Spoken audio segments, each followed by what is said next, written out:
The Galactic Council Chamber was the largest structure ever built by any known civilization. It floated in the empty space between three ancient star systems, a monument to unity and cooperation among the stars. 400 species sent their representatives here to discuss matters of galactic importance. The walls were made of living crystal that glowed with soft blue light, and the ceiling stretched so high that clouds sometimes formed inside the building. Ambassador Daniel Harris stood at the human podium, a small platform near the back of the chamber where younger species were assigned. He had served in this position for 15 years. And in all that time, he had never once seen humanity treated with genuine respect. Today would be the last day he would stand here. Today would change everything. The Velnorian High Speaker, a tall serpentine creature with scales that shimmered like liquid gold, raised one of his forearms to call for silence. His name was Zelthros, and he had led the council for over 200 years. His species had been among the founding members of this great alliance, and they never let anyone forget it. The council has reached a decision regarding the human petition for expanded travel permits, Zelthros announced. His voice was smooth and cold, like wind blowing across ice. After careful consideration, we have determined that humanity is not yet ready for such responsibility. The restriction on faster-than-light travel beyond the Orion Arm will remain in place for another standard century. Daniel felt his hands tighten into fists at his sides. Another century. Another 100 years of being trapped in a tiny corner of the galaxy, while older species roamed freely among the stars. Another 100 years of being treated like children who could not be trusted with sharp objects. Around the chamber, representatives from dozens of worlds nodded in approval. The Makari delegate, a massive creature covered in purple tentacles, made a sound that passed for laughter among his kind. The Drovian ambassador clicked his insect-like mandibles together in what Daniel had learned was a gesture of smug satisfaction. None of them bothered to look at the human section. Why would they? Humanity was nothing to them. A curiosity. A species that had stumbled into the galactic community 300 years ago and had been kept firmly in their place ever since. Daniel pulled out his data tablet and looked at the message that had arrived from Earth just hours before. The words were simple and clear. The decision had been made by every nation on the planet, united for the first time in human history. There would be no going back after this moment. He stepped forward to the speaking platform. The crystal amplified his voice so that every being in the chamber could hear him clearly.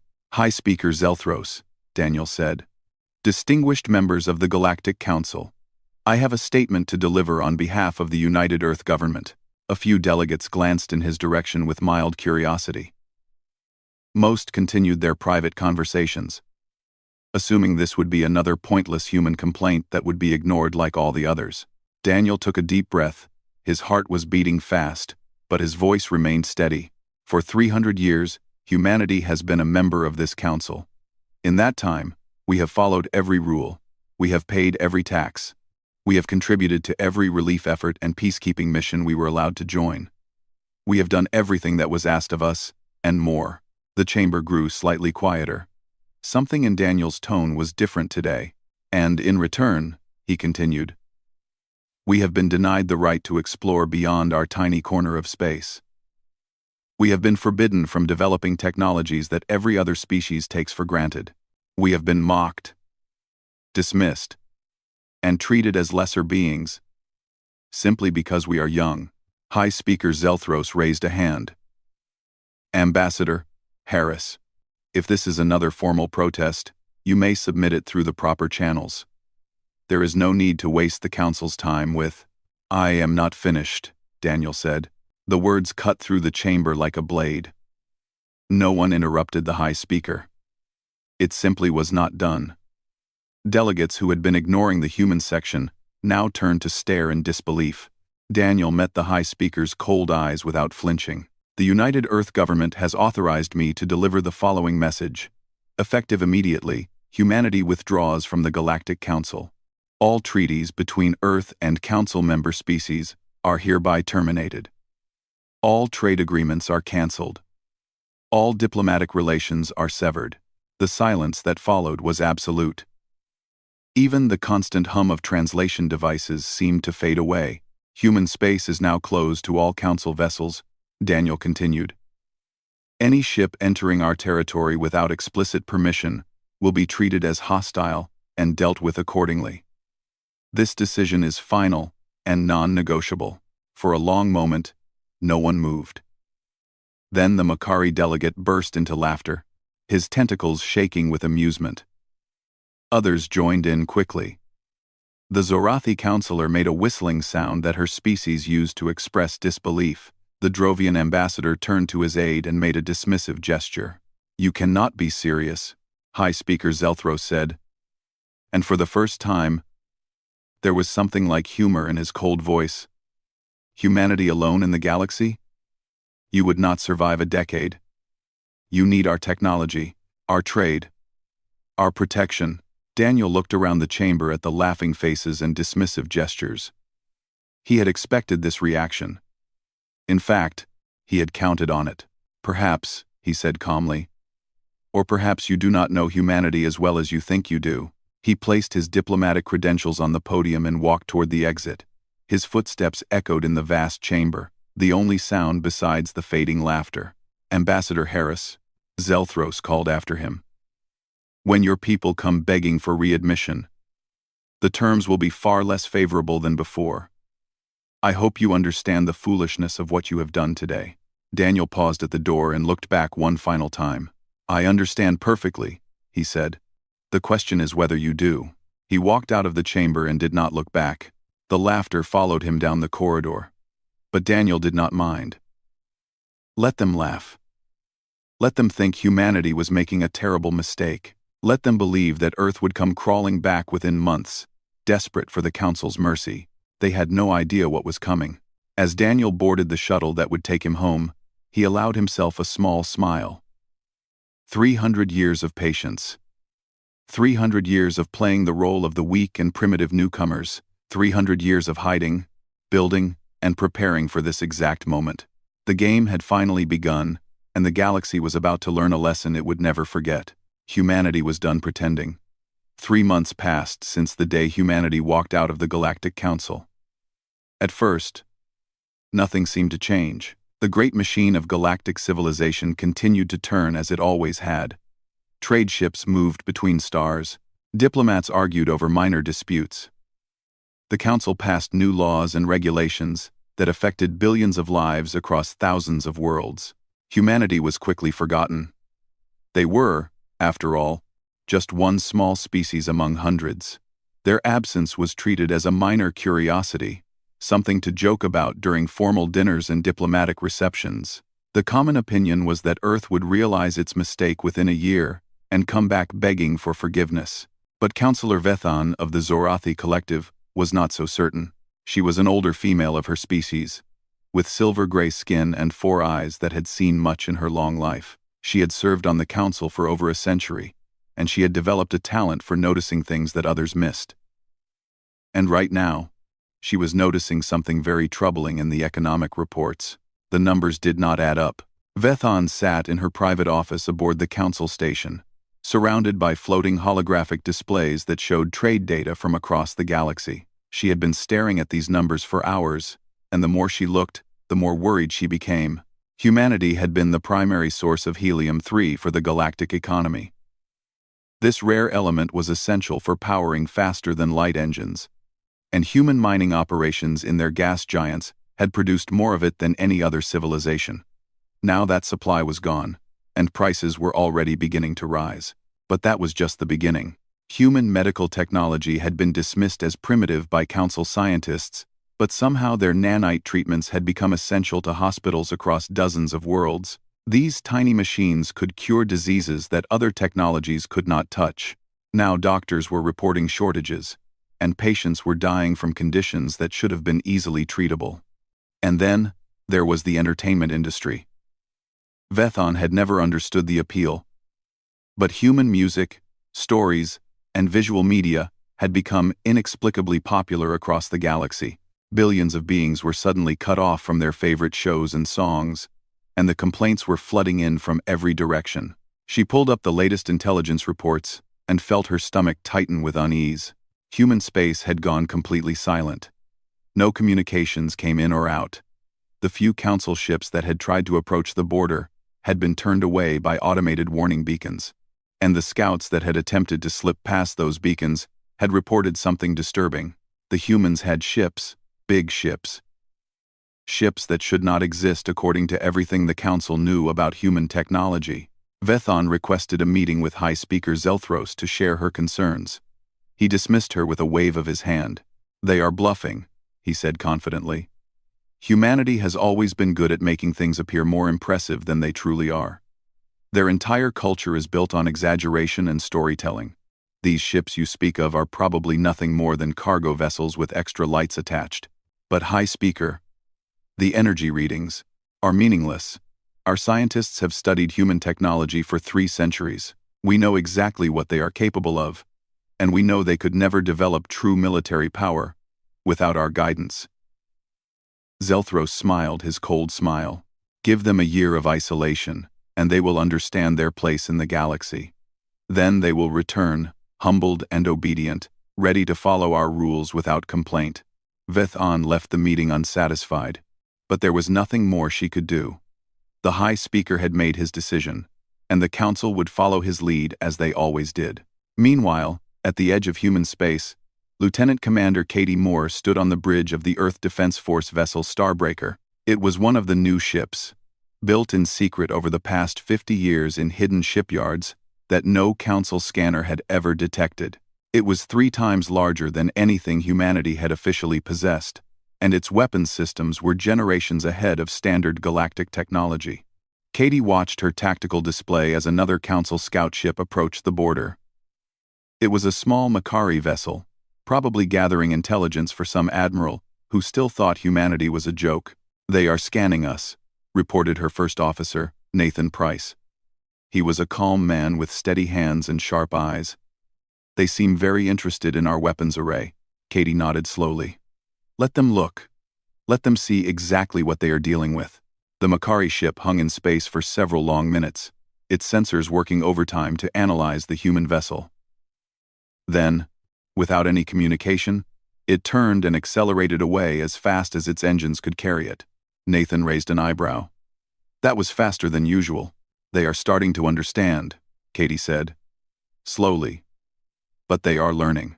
She thought about the past 3 centuries, about all the times humanity had hidden its true capabilities from the galaxy. It had not been easy. Every scientist had been sworn to secrecy. Every military officer had been trained to appear weaker than they were. Every diplomat had been instructed to accept insults with a smile and never reveal the truth. But the waiting was over now. The masks were coming off, one piece at a time. "Send a report to command," Katie ordered. "Tell them the Makari have been given another look at our capabilities. I expect they will share what they saw with the rest of the Council." "You want them to know what we have?" Nathan asked. Katie smiled, but there was no warmth in it. "I want them to start asking questions. I want them to lie awake at night wondering what else we might be hiding. Fear is a powerful weapon, Nathan, and right now, we need them to be very, very afraid." The Starbreaker turned and moved deeper into human space, vanishing into the darkness between stars. Behind it, the Makari scout raced toward Council territory, carrying information that would soon shake the foundations of galactic politics. The first cracks were beginning to appear. On dozens of worlds, factories that depended on human supplies were slowing down. Hospitals were rationing medicine. Power grids were struggling to maintain output. And in the dark corners of the galaxy where intelligence operatives traded secrets, whispers were spreading about human ships that defied explanation. The Council had laughed when humanity walked away. They would not be laughing for much longer. The game was changing, and the old powers were only beginning to realize that they had been playing by the wrong rules all along. 1 year after humanity severed all relations with the Galactic Council, the great chamber that had once echoed with laughter was now filled with screaming and accusations. High Speaker Zelthros stood at his podium, trying to maintain order, but the chaos had grown beyond his control. Delegates from dozens of worlds were shouting over each other, pointing fingers, and demanding answers that no one could provide. The crisis had begun slowly, like a small crack in a dam. But now, the dam was breaking, and the flood was drowning everything in its path. It started with the helium-3 shortage. The fuel that powered faster-than-light travel had always been abundant and cheap. Thanks to human mining operations, no one had bothered to develop alternative sources because there had never been a need. But now the humans were gone, and the galaxy was learning a painful lesson about depending on a single supplier. Prices increased by 10 times in the first 3 months. By 6 months, they had increased by 50 times. Entire trade routes became unprofitable. Shipping companies went bankrupt. Colonies on distant worlds found themselves cut off from supplies as cargo vessels could no longer afford the fuel to reach them. Then came the medical crisis. The Drovian hive was one of the oldest civilizations in the Council, an insect-like species that had mastered space travel when most other races were still learning to use fire. They had always looked down on humanity as primitive newcomers who had nothing to offer the galaxy, but the Drovians had made a terrible mistake. 20 years ago, a plague had swept through their worlds, killing millions before human medical nanites had stopped it. The treatment required regular doses of the tiny machines to keep the disease from returning. Without those nanites, the sickness would come back. And now the nanites were gone. The plague returned with terrible fury. 2 billion Drovians died in the first 6 months. Entire hive cities were left empty, their populations turned to dust by a disease that human medicine had once controlled with ease. The survivors sent desperate messages to Earth, begging for help, offering anything in return. The humans did not respond. Similar stories played out across the galaxy. A species called the Fenari lost their entire agricultural system when the modified seeds they had purchased from human biotech companies failed without regular updates. 3 Makari colony worlds experienced complete power grid failures when their helium-3 reserves ran out. The Velnorian economy collapsed as their luxury goods became worthless without human consumers to buy them. High Speaker Zelthros called an emergency session of the Council. It was the first time in living memory that such a meeting had been held. "We must take action," declared the Makari delegate, his tentacles writhing with agitation. "The humans have proven themselves to be a threat to galactic stability. We must force them to return to the Council and resume their obligations." "Force them?" Councillor Vethon spoke up from her seat. Her voice was tired and sad. She had been warning the Council about this possibility for months. But no one had listened. "Have you seen the latest intelligence reports? Have you looked at what they have been building?" She activated a holographic display that floated in the center of the chamber. The image showed a human vessel captured by long-range sensors. It was massive, easily 10 times the size of any warship in the Council fleet. Its hull was covered with weapons that Council scientists could not identify, and its engine signature suggested speeds that should have been impossible. "This is just one ship," Vethon continued. "Our best estimates suggest they have hundreds like it. Perhaps thousands. Their technology has advanced more in the past year than it did in the previous 3 centuries. "Impossible," someone shouted from the crowd. "We monitored their development. We controlled their access to advanced science. They could not have achieved this level of capability." Vethon turned to face the chamber with an expression of grim understanding. "That is exactly what they wanted us to believe," she said. "We spent 300 years treating humanity like children who needed to be supervised and controlled. We laughed at their culture. We mocked their ambitions. We never once considered that they might be playing a role, hiding their true capabilities while we grew comfortable and complacent." The chamber fell silent. "They fooled us," Vethon said quietly. "For 300 years, they fooled us all." On Earth, President Greg Santos watched the Emergency Council session through intercepted communications. Human intelligence had broken the Council's encryption decades ago, but they had never revealed this fact. Information was more valuable when your enemies did not know you had it. Secretary of Defense Samantha Blake stood beside him in the observation room. She was a woman of few words, but her strategic mind had helped design humanity's long-term plan for galactic independence. "They are scared," she observed. "Finally." Greg nodded. "It took longer than I expected. Their arrogance runs deep. What do we do next?" The president turned away from the display and looked out the window at the blue sky of Earth. Somewhere up there, hidden among the stars, humanity's true fleet waited in silence. Ships that could crush the entire Council military in a matter of days. Technology that would make the old powers weep with envy. But Greg had no interest in conquest. That was not what this was about. "Send the message," he said. "It is time they learned the full truth. Let them see what 300 years of condescension has earned them." Samantha nodded and left to carry out his orders. Greg remained at the window, thinking about all the generations of humans who had worked in secret to make this moment possible. The scientists who had hidden their discoveries, the engineers who had built ships in the darkness between planets, the diplomats who had smiled through insults and played the part of the primitive newcomers.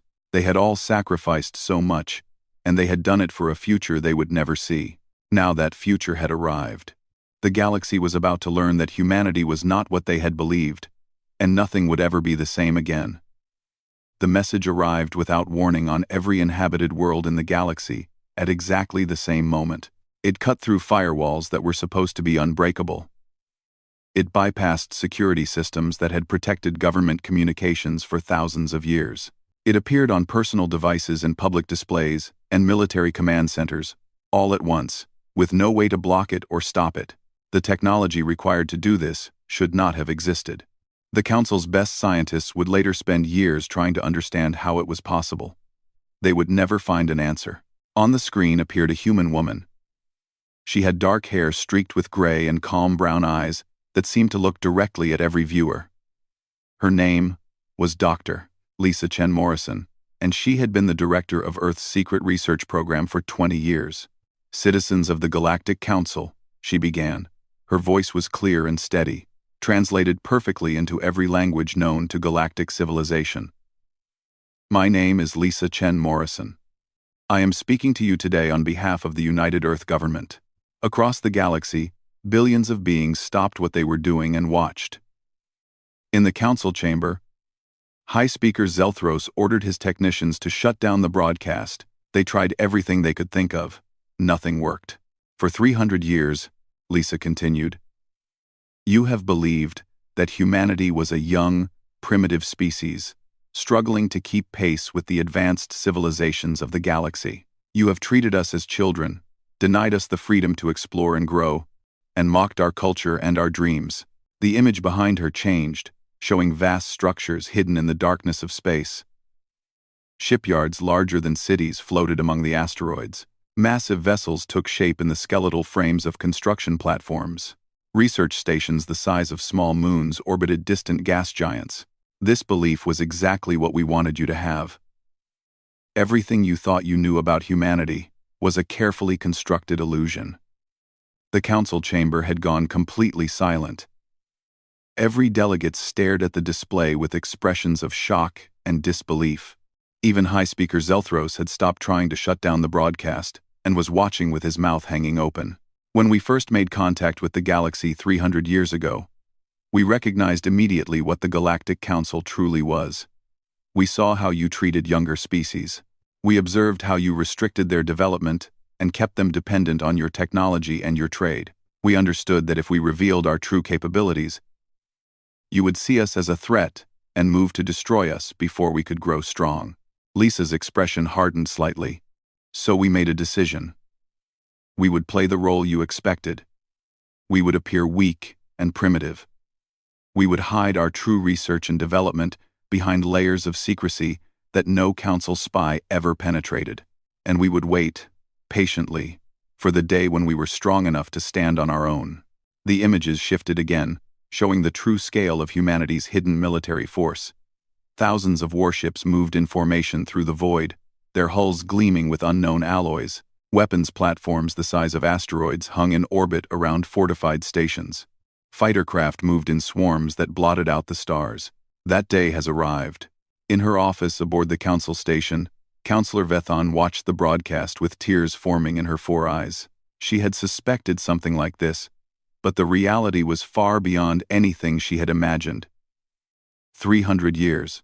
An entire species had maintained a perfect deception for 300 years. "We are not revealing this information to threaten you," Lisa continued. "Humanity has no desire for conquest or revenge. We simply want to be left alone, to develop our civilization in our own way, without interference from those who believe they know what is best for us." She paused, and when she spoke again, her voice carried a weight that made entire governments tremble. "But if you force our hand, you will learn that the beings you dismissed as primitive children have become something far greater than you ever imagined. We have technologies you cannot comprehend. We have weapons that could burn your worlds to ash. We have been preparing for this moment for 10 generations. The images faded, and Lisa stood alone on the screen again. We are not asking to return to the council. We will never again submit to being treated as lesser beings. This message is simply a courtesy, an explanation of why any attempt to pressure or threaten humanity will end in catastrophic failure for those foolish enough to try. She looked directly into the camera, and somehow it felt like she was looking at every viewer personally. Humanity stands alone now, and we are stronger than you ever dreamed possible. The transmission ended. For a long moment, silence held the galaxy in its grip. Then, slowly, the chaos began. In the council chamber, delegates began shouting at each other, demanding to know how this could have happened. Some called for immediate military action against Earth. Others argued that any attack would be suicide. A few simply sat in stunned silence, unable to process what they had just seen. High Speaker Zelthros stood at his podium, his golden scales now looking dull and faded. For the first time in his long life, he had no idea what to do. Every assumption he had made about the galaxy had just been proven wrong. How? The Makari delegate demanded. How could they have hidden this from us? We monitored their communications. We controlled their access to advanced materials. We watched them constantly. Veth An laughed bitterly. We watched what they wanted us to see. We monitored the communications they wanted us to hear. We controlled the materials they allowed us to control. She shook her head slowly. They played us like fools, and we never once suspected. On Earth, President Greg Santos watched the reaction from his office. Reports were flooding in from intelligence agents across the galaxy, describing panic and confusion on hundreds of worlds. The council was in disarray. The old order was crumbling, and humanity had not fired a single shot. Phase 1 complete, Samantha Blake reported. What are your orders for Phase 2, sir? Greg smiled. Now we wait. Let them come to terms with what they have learned. Let them argue and blame each other, and tear themselves apart with fear and suspicion. And when they are ready to talk to us as equals, we will be here. He looked out at the stars. The galaxy has a new power now. And everything is going to change. 5 years had passed since humanity revealed its true power to the galaxy. In that time, everything had changed. The Galactic Council still existed, but it was a pale shadow of what it had once been. The great chamber that had once hosted 400 species now held barely 200. Empty podiums stood as silent reminders of all the civilizations that had chosen to leave, seeking better opportunities elsewhere. The old powers still met and passed their resolutions and pretended that they mattered. But everyone knew the truth. The center of galactic civilization had shifted, and it was not coming back. Ambassador Daniel Harris stood on the observation deck of Unity Station, humanity's new gateway to the stars. He was older now, his hair more gray than brown, but his eyes still held the same determination that had carried him through that fateful day when he had walked out of the council chamber. He was no longer just an ambassador. He had been promoted to Secretary General of the Human Diplomatic Corps, responsible for managing humanity's relationships with the dozens of species that now sought their friendship. Through the massive windows of the observation deck, Daniel could see ships from 100 different worlds coming and going, cargo vessels carrying trade goods, passenger liners filled with tourists eager to see Earth, scientific expeditions heading out to explore regions of space that the Council had kept forbidden for millennia. The terms humanity offered were simple: fair trade based on mutual benefit, respect for all species regardless of age or power, no political manipulation or hidden agendas, and most importantly, complete freedom for each civilization to develop in their own way, without outside interference. For species that had spent centuries under the Council's thumb, these terms were like a breath of fresh air. The Fenari had been among the first to leave the Council and join humanity's new alliance. Their agricultural worlds now flourished with human technology, producing food that fed dozens of star systems. In return, They shared knowledge of biological science that humans had never explored. The Zarathi collective had followed soon after, led by Counselor Vethon herself. She had resigned from her position and brought half her species with her, tired of watching the council make the same mistakes over and over again.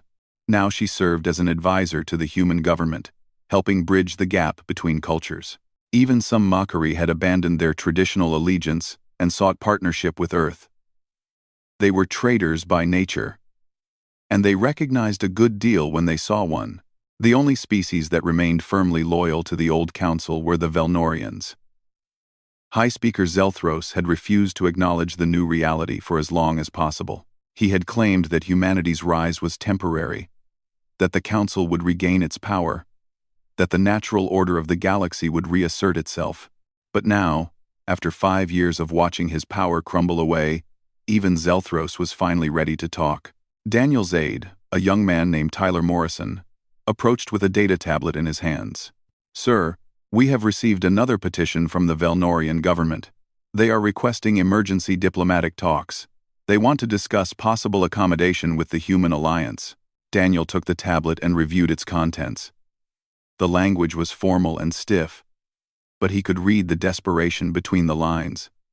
The Velnorian economy had collapsed. Their military was a joke compared to human forces. Their remaining allies were abandoning them one by one. "What are their specific requests?" Daniel asked. "They want access to our trade networks, medical technology, educational exchanges." Tyler paused. "And they are offering to recognize human sovereignty over all territories we currently claim." Daniel almost laughed. Territories they currently claimed. As if humanity needed permission from a dying empire to control the space they had already secured. "Tell them we will consider their request," he said, "after they have met our preconditions." "The full list, sir?" "The full list." Tyler nodded and began composing the response. The preconditions included a formal apology broadcast to every world in the galaxy, admitting to 3 centuries of deliberate suppression and discrimination. They required the Velnorians to release all historical records showing how they had worked to keep younger species weak and dependent. They demanded reparations for the damage caused by council policies.